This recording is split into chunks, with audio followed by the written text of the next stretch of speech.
Alright, in this video, I'm going to talk about unit rate. Alright, so with unit rate, we use ratios to solve unit rate problems. So rate, ratio, those two words are very connected. With a unit rate is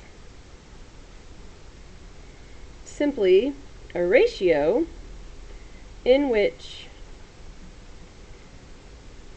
one of the numbers is a 1. Simple as that. So, basically 1 being the unit. So, unit rate is used a lot for rate of a car, so how fast a car goes. So 5 miles per hour, that's pretty slow, but or for how much something costs. So there's 5 apples for $10. How much does 1 apple cost? And let's see what else. How much money you make per hour, all that stuff is rate. So let's look at an example. So for the most part, when you find unit rate problems, they're going to ask you, there's this to this, how much for 1. So the thing to remember with the unit rate is you really got to know for which thing you're figuring out the 1 for. That probably doesn't make sense right now, but I'll try to make it make sense with this problem. So let's say you have Tom buys 12, let's just stick with an easy number, 12 apples for $3. At that rate, if you ever see the word rate in your word problem, most likely it is asking you for a unit rate. Probably not always, but most likely.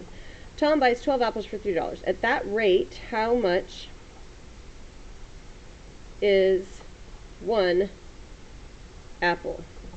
Question. So, with this, you are going to set up what is called a proportion. So in the ratio videos, I showed you that a ratio is a comparison of two things. And I showed you equivalent ratios. A proportion is just two ratios that are equivalent. So in this case, we're going to create two equivalent ratios, which will make a proportion. So right here, you first want to think of what are the things that we're dealing with here. We are dealing with apples and money. So I'm going to just start out my ratio with the things that we're dealing with, and I'm going to write it as a fraction. I'm mostly always going to write my ratios as a fraction. Apples to money. So what's given in this problem is that 12 apples cost $3. Now, right here, you are being asked how much is 1 apple. You're not being asked how many apples you get for $1. You could do that too, but in this specific problem, it is asking you how much 1 apple costs.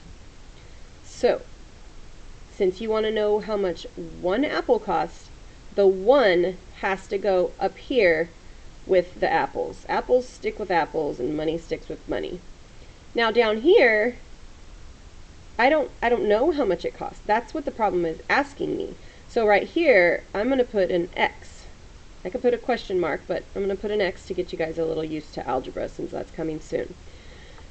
So now what you want to do, just like with the ratio tables, we divided and we multiplied to find equivalent ratios. So in this case, you're going to look at the two numbers that are there, and you're going to ask yourself, okay, well, how did 12 become 1? In regards to just division and multiplication, you can get from 12 to 1 by dividing by 12, because anything divided by itself is 1.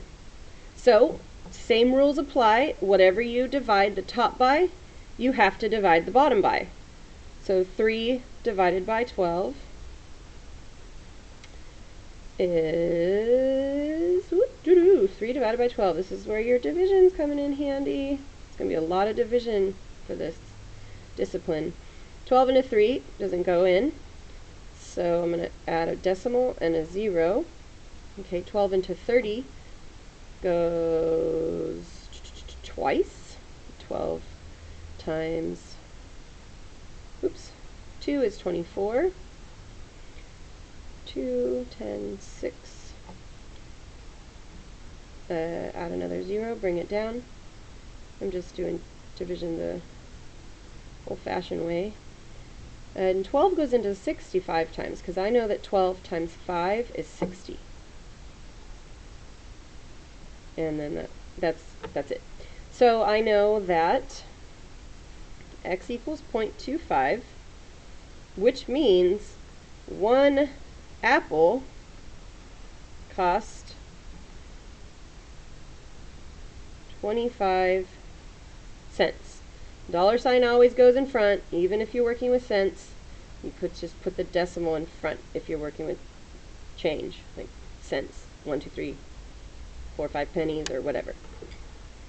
There's one other thing I wanted to say about this.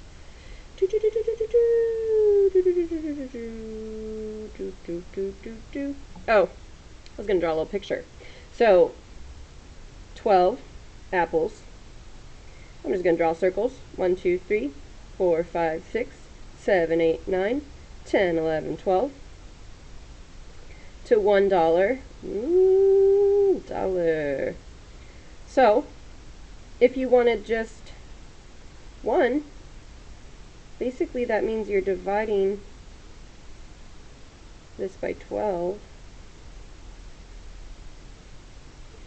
So for each little one, you just have 1 apple, which would mean you would divide your, $3. Duh.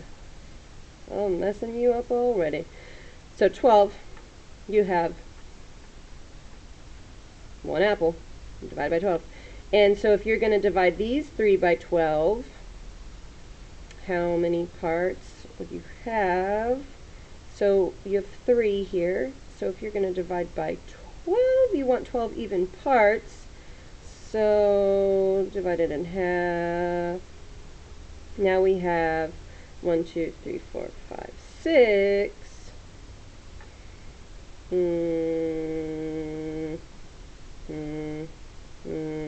1, 2, 3, 4, 5, 6, 7, 8, 9. And I'm going to divide it in half again. Now you have 1, 2, 3, 4, 5, 6, 7, 8, 9, 10, 11, 12.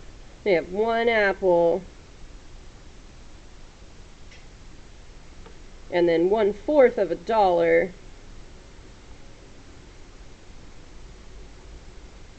Because one of these parts is equal to one of these parts, and one of these parts is just 1/4 of $1. And 1/4 of $1 is 0.25, because you know that 1/4 is 1 out of 4 quarters that equal $1, which is 0.25, because the quarters were 25 cents. So, you know, you could draw a picture, or you could do it this way, either way, but that is why it works, because you're dividing both by the same number. Alright, I think that's long enough now. Bye-bye.